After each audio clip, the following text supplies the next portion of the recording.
Well, I wasn't sure I wanted to go to the Naval Academy initially. I always thought that I'd probably go to the Air Force Academy because I grew up wanting to fly. My first recollection of wanting to do that, though, was when I was 5 and lived in Houston, Texas. It was 1969, the summer of '69, and the astronauts had just returned from landing on the moon. And there was a big ticker tape parade in downtown Houston, and the Blue Angels flew. And they were flying F-4 Phantoms, and I didn't really know about whether they were Navy or Air Force at the time. I just knew that they were military jets, and I loved it and kind of fell in love with the idea. So from then on, really from age 5, that's what I wanted to do. So when it came time to look for colleges, I applied to all the academies and Air Force and Navy and West Point and the others, but ultimately decided I wanted to fly off carriers. Were you accepted to all of them? Yes, yeah. Oh my God. Yeah. Well, I figured while I was filling out the paperwork, I'd just do all of them. Tell me what you did during the first Gulf War. So I was on the forestall at the time, and by that point, the initial air war in the Gulf only lasted 6 weeks. By the time we got there, it was basically enforcing no-fly zone and doing, there was a cleanup kind of portion. And where I was flying from out of the Eastern Mediterranean, instead of going into the Gulf, we were doing our flights in through northern Iraq. So we would fly into Turkey, go along the Syrian border, and then go down into northern Iraq. And at that point, a lot of it was enforcing no-fly zone, helping protect the Kurds, who were still being harassed and shot at basically every night by the Iraqis, even though there was technically the war phase was over. So that's where we were during that part, was northern Iraq. It wasn't until subsequent deployments through the 90s that I was flying into Iraq from the south. It was still dangerous though. Did you get shot at all? Some. We took some ground fire, and again, this was in northern Iraq where I was. But we would fly these missions late at night because that tended to be when the Iraqis would go in and try to harass the Kurds, and we needed to catch them in the act of doing it. So we would fly low-level missions through those valleys at night, and there was occasional ground fire. But at that point, it was nothing concerted. It was after the ceasefire, but there was still some little bit things here and there, but never took any rounds. And we'd be flying low through the valley, catching video on our infrared cameras, and we usually have fighter cover overhead just to monitor in case anything broke out. I was working here in Lakeland on 9/11 Tuesday morning. I remember we had a weekly sales meeting with all of our team, and someone came in and mentioned that there was something going on and we should all go watch what was happening on television. And as soon as I saw the footage of the first plane going into the tower, I knew that it was just a matter of time until I got the phone call. And sure enough, I did. Within about 20 minutes, we got a call, and they just said, this was a crisis response team. They said, pack all your stuff. As soon as we figure out what's going on with the airspace, you're going to be shipping out. She's our oldest daughter, 29 now, but she was only 6 at the time, I think, 7. But on Saturday morning, I woke up early and opened the bedroom door, and she was just curled up in a little ball down by the door. I'm like, what's going on? I pick her up, and she was so worried that I was going to leave and she wouldn't be able to see me again. Because I had, she had remembered my most recent deployment before that. I was deployed all the way up until the time I left active duty. So she remembered that one. And she was just sad to see me go again. That was tough. That was really hard. But by Saturday morning, we were on a plane heading to Bahrain. So I didn't get to fly during all that part, which was kind of a bummer. I'd always been operational my whole time on active duty, but I went over to Bahrain and was in the Air Operations Center there.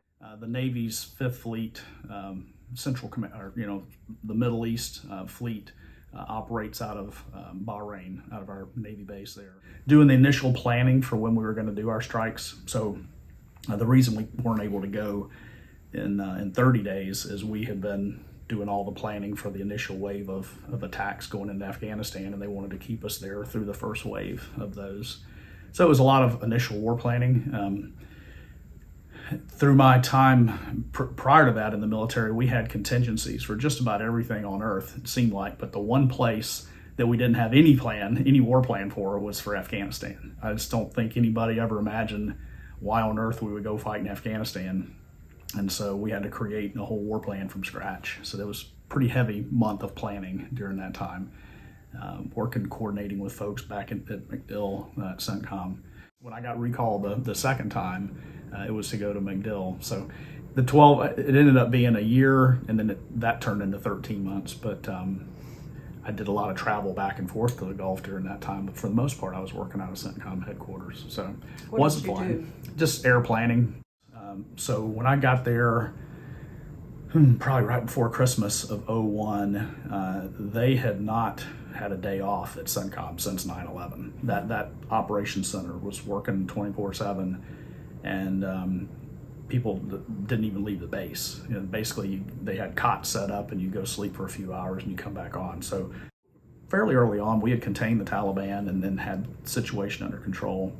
And so then we started getting our coalition partners more engaged. So I was in a part of CENTCOM J5 long range plans, and underneath that umbrella, we were coordinating the coalition efforts over there. So what we were trying to do at that point was start to extract ourselves and use more of our coalition partners to step in and do different things. So we had, I think at the time, had to be between 40 and 50 different countries represented at CENTCOM. And they had set up this whole mobile village. It was like a FEMA camp out behind CENTCOM. We call it the trailer park. And then every country would have their own portable unit, and it was like a little mini UN back there. And so part of my responsibility was I gave the daily coalition briefing, which was always kind of awkward because we'd have our information that was very classified, and it'd have to get filtered down to what we could share. And there were some things you could share with some countries that you couldn't share with others. And this was very unusual kind of setup. It was almost like the bar scene in Star Wars with all the different types of critters running around, and you had to be very careful all the time thinking of who you were talking to. And I thought it was fascinating. We had, all these different militaries from around the world represented there. It was also interesting to see, and we were kind of aware that this stuff was going on, but they were all spying on one another. So the countries, we'd have to figure out that when they would send their contingents over to MacDill, we knew that some of them, they had multiple hats they were wearing. Part of their goal of being there was to find out what they could about the other countries. So it was always a little bit of policing we had to do. We started planning, it was all very classified at the time, of planning for the invasion in Iraq. So we're still prosecuting the Afghanistan war, and at the same time we were doing these other war plans kind of behind the scenes, and that's when we were really trying to get the other coalition countries more involved so we could focus on the other issues.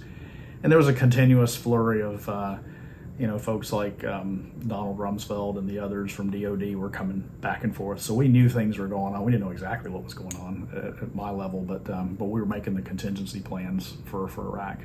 And then I got pulled off. In hindsight, it just really shows how we took our eye off the ball in Afghanistan and got so focused on the next thing of going into Iraq that we didn't do a good job of finishing the job there. We kind of took the focus off Afghanistan, put on Iraq.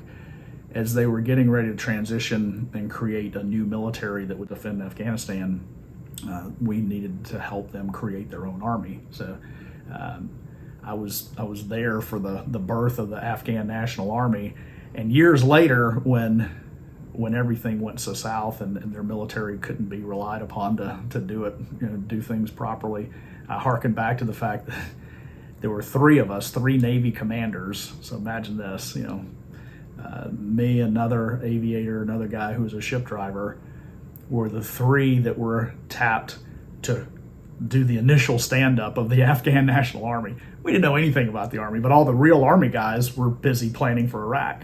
I loved my time in the service. I wouldn't trade it for anything. I really wish there were an opportunity for more people to serve. I'm glad that we have the appreciation for our military that didn't always exist, certainly not with the Vietnam veterans when they came back from their service. So as a country, we do a lot better than we used to do. But I still think it's the greatest privilege of my life. I wish everyone had a chance to serve, and I really do think our country would be so much better for it. And service of some kind, and even not all necessarily military. I mean, whether it's, pick another channel, some sort of way that people contribute something of themselves to the betterment of our country.